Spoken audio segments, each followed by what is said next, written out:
Some movies are good, some movies are just okay, and some movies are different. The kind that make everything else feel a little too safe and a little too boring afterward. That's what today's list is about. These are the kinds of apocalyptic and sci-fi films that don't just entertain you, they rewire your standards. They've got their own flavor, their own rhythm, their own DNA, and most of them are just sitting on Netflix or Prime right now, completely ignored. All the streaming availability is listed in the first pinned comment below. Check that out. Now let's get into it.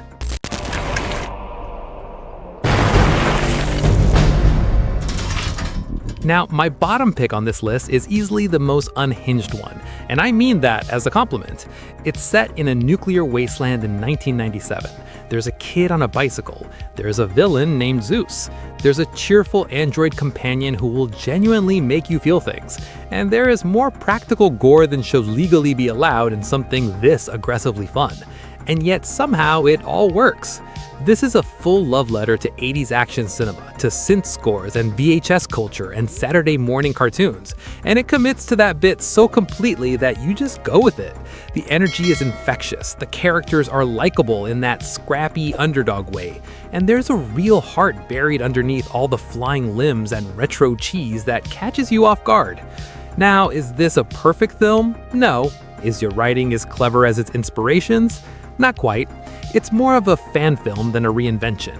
But what it does, the sheer enthusiasm of it, the practical insanity of the action, it delivers exactly what it promises and then a little more. Just know going in that the practical effects are not subtle. This thing gets genuinely, hilariously extreme. If that's your thing, you're gonna have a blast. The film is called Turbo Kid.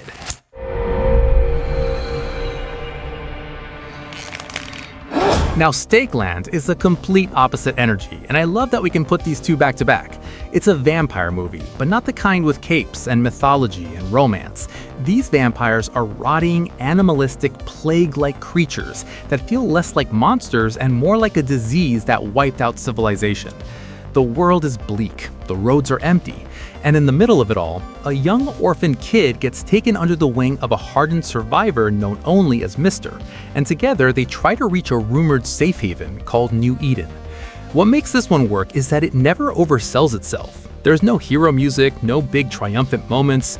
It's quiet, it's methodical, it's character-driven in a way that vampire films almost never are. How many of them things out there? One.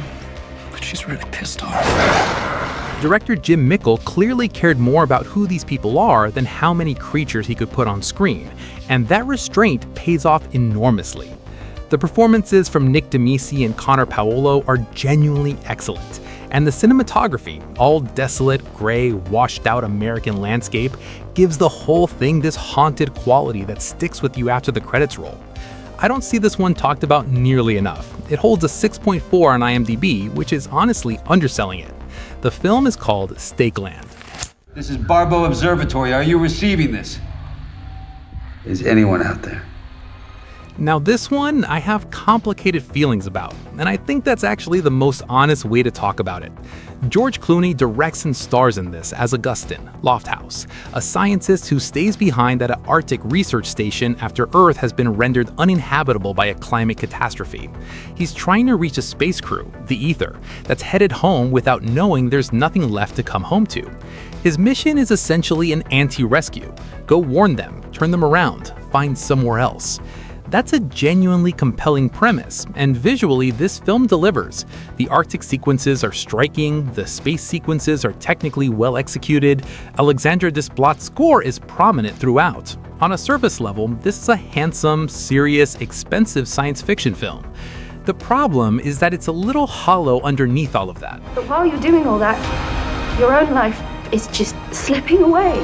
That's why I have to contact them. Clooney's direction is cold in a way that works for the setting but not for the story. The pacing drifts. The film cuts between the Arctic storyline and the space crew frequently, and neither thread quite builds the tension it needs to. There's a young girl along for the ride named Iris. She and Clooney have real chemistry, but the film doesn't fully know what to do with her beyond using her as an emotional device. It draws obvious comparisons to Gravity, Interstellar, The Road, Children of Men. It's not as good as any of those, but it's not a bad film either. It's a film that almost gets there. The film is called The Midnight Sky. Okay, so I want to talk about a 1985 New Zealand science fiction film that almost nobody has seen and that has one of the most audacious endings in the history of the genre. A scientist wakes up. The world is empty. No one. Nothing. That's it. That's the premise. And somehow, from that single idea, director Jeff Murphy and lead actor Bruno Lawrence build something genuinely profound. Bruno Lawrence is extraordinary in this film. He's carrying it almost entirely alone for a significant stretch, and he goes through grief, denial, grandiosity, complete psychological unraveling, and something that almost resembles peace, and all of it feels completely real, not movie real, actually real. The film does slow down in the middle, I'll say that. It's not all perfect, but the first act is riveting, and the ending, I'm not going to describe it, I can't describe it, you just have to see it. It lands somewhere between breathtaking and completely baffling in the best possible way. It's intentionally unresolved in a way that feels almost Kubrickian. This is the first science fiction film ever produced in New Zealand, by the way, and it's been largely forgotten. That's a shame. The film is called The Quiet Earth. They sent us a video. Whoever's watching, I just wanted... The Endless is from directors Justin Benson and Aaron Moorhead, who also star in it as brothers named Justin and Aaron. They made this thing for almost nothing, shot it near San Diego, and somehow created one of the most genuinely unsettling horror films I've seen in years. The setup is this. Two brothers escaped a UFO cult years ago. One of them, Justin, dragged the other out and has been carrying the guilt and the skepticism ever since. Then Aaron gets a video from a former member and wants to go back. Just for a day, just for closure. You can probably guess that doesn't go well. What makes this film special is what it doesn't show you. The dread is all in suggestion, in circular imagery, in sound design, in moments that don't quite add up, in a score that samples House of the Rising Sun and shouldn't work, but absolutely does. It's asking questions about free will, about whether we make choices or whether we're shaped into them. And it's doing all of that through the lens of two brothers who can barely talk to each other. The CGI reflects the budget. That's the one concession I'll make, but it barely matters because everything else is doing such heavy lifting. The film is called The Endless. On the news, they're talking about the comet. Yeah. Wheeler's comet. After it passed, people get... Now, Coherence is one that I think about a lot, like genuinely return to in my head more than most films 3 times its budget. It's a dinner party. A comet passes, the lights flicker, and then things get very, very wrong. Director James Ward Bykett made this on essentially no money, with handheld cameras and a cast that was largely improvising from notes given to them before each scene, and the result feels uncomfortably real. The overlapping dialogue, the messy relationships, the way paranoia spreads through a group of people who thought they knew each other. It all builds so gradually that by the time the film reaches its peak, you're completely wound up without realizing how it happened. The horror here is entirely philosophical.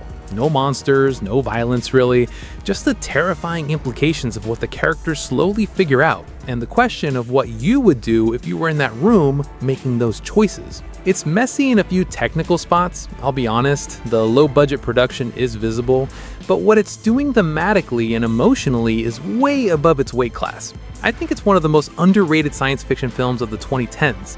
I don't think that's a controversial take, I just think not enough people have seen it. The film is called Coherence.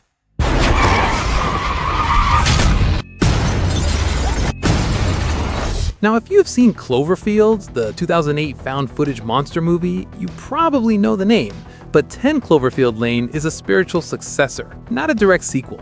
Different story, different characters, totally different feel. And I'll say it plainly, it's the better film. You wake up chained to a wall. A large man tells you he saved your life. He says something terrible happened outside and the air is toxic. He seems sincere, he also seems deeply, disturbingly unhinged, and you don't know which version of him is real. John Goodman is remarkable in this movie. He plays Howard, a doomsday prepper who genuinely believes he's the hero of the situation, and Goodman never lets him become a cartoon. There's something almost sympathetic in there, buried underneath the control and the volatility, and that ambiguity is what makes every scene with him so tense. You can't read him. Mary Elizabeth Winstead as the lead matches him completely. Resourceful, smart, constantly reassessing. The last 30 minutes shift into something else entirely, and the film earns it completely. No hesitation, no apology. This is a Hitchcock-caliber thriller that came out in 2016 and still doesn't get the credit it deserves. The film is called 10 Cloverfield Lane. Hey, if you're new here, and some of you are, I can tell, go ahead and hit subscribe. This is what we do every week. Find the ones that got lost and shine a light on them. And if this list is hitting right for you, the like button genuinely helps more people find the channel. Appreciate it. 5 more to go and we're just getting to the good stuff. The Book of Eli is one that I think has gotten a little lost in the shuffle of post-apocalyptic films, and I don't think that's fair at all. Denzel Washington plays Eli, a lone traveler heading west across a dead, sunburned America. He's been walking for 30 years. He carries a book, and he is extraordinarily good at not dying, which becomes relevant almost immediately. The visual style is striking, all pale blues and scorched browns, a world that looks like it's been wrung out and left to dry. Directors Albert and Alan Hughes have a real eye for this kind of imagery, and it gives the film a weight that a lot of post-apocalyptic movies don't have. Gary Oldman plays the villain, Carnegie, a town boss who wants the book and has no problem being ruthless about it. Oldman doing villain work is always worth watching. He plays Carnegie as organized, articulate, and utterly convinced he's right, which is always scarier than unhinged. The film is fundamentally about the power of stories. What words mean when everything else is gone? Who controls them? That's a big idea for an action film, and this one actually earns it. The ending is polarizing, I'll say that. Some people love it, some feel cheated. I think it's magnificent in its implausibility. Go in knowing nothing. The film is called The Book of Eli.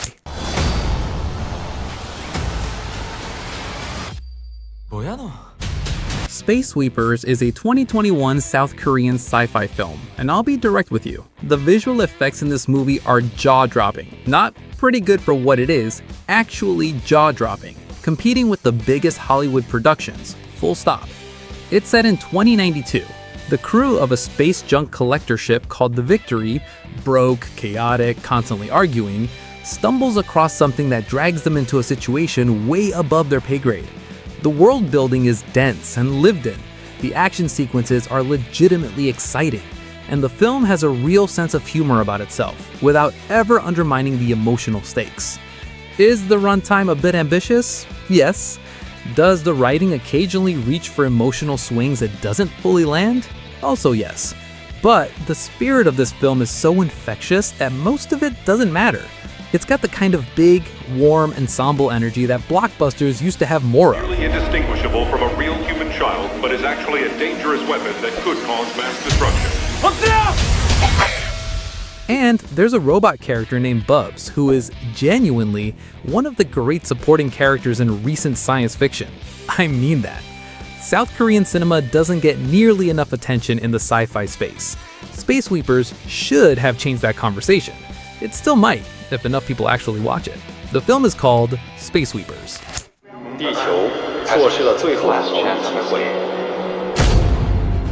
Now, The Wandering Earth, I think, is one of the most interesting blockbusters of the last decade. And the fact that most Western audiences still haven't seen it is genuinely baffling to me. The sun is dying. Humanity's plan, and this is real, this is the actual plot, is to attach massive planetary engines to the Earth itself and fly the entire planet to a new solar system. That's where we start. And somehow the film makes it feel not just plausible, but genuinely moving. What it does differently from the American disaster movie formula is the most interesting thing about it. There's no singular hero. No one person saves the day and gets the speech and the slow walk toward camera. This is an ensemble film about collective effort, about nations working together, because the alternative is extinction. About younger generations trusting older ones, about not abandoning your home even when everything else says to.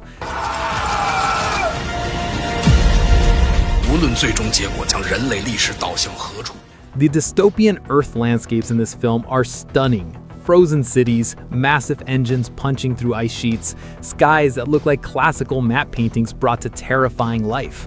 Weta Workshop contributed to the visual effects, and you can feel it. It grossed $300 million in China in its opening week. Most people watching this video have never heard of it. That's the whole reason we're here. The film is called The Wandering Earth.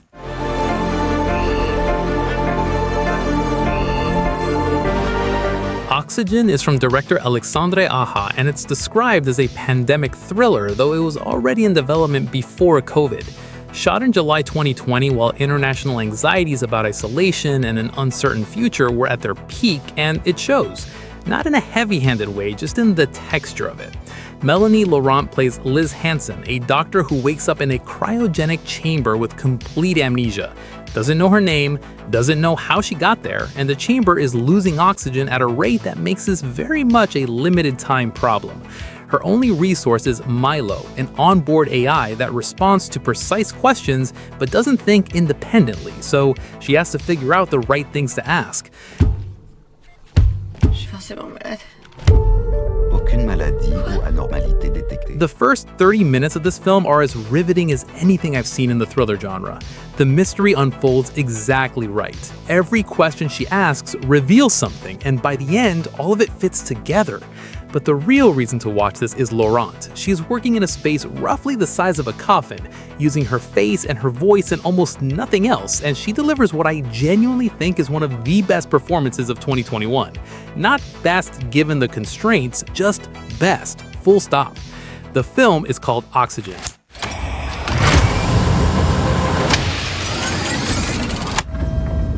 I Am Mother is the one I keep coming back to, the one I've recommended more than any other film on this list, and I think it's genuinely one of the most underrated science fiction films of the last decade.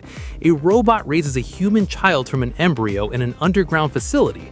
The world outside ended. The robot is called Mother, the child is called Daughter, and their relationship, warm, educational, deeply strange, quietly controlling, is the entire engine of the film.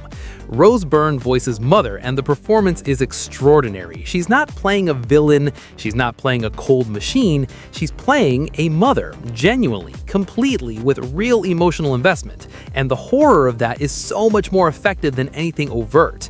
Mother loves Daughter. That's what makes it uncomfortable. Did you know there were people out there?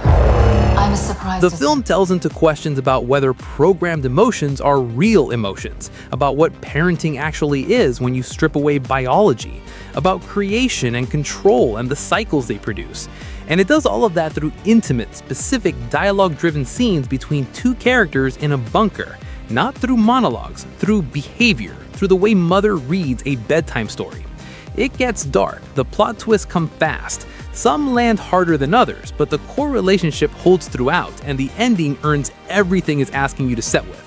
The film is called I Am Mother. Watch it tonight. Now, before you go, the next video is one I think you're really going to want to see. It's about 10 recent movies that flew completely under the radar. Box office flops, streaming dumps, films that came and went without anyone noticing, but that absolutely deserve your attention. Go watch that one right after this. You're going to want to track down every single film on it. If you got value out of today's video, the like button is a genuinely big help. Subscribe if you want 2 of these every week. Either way, I'm going to keep making them as long as you keep watching. See you on the next one.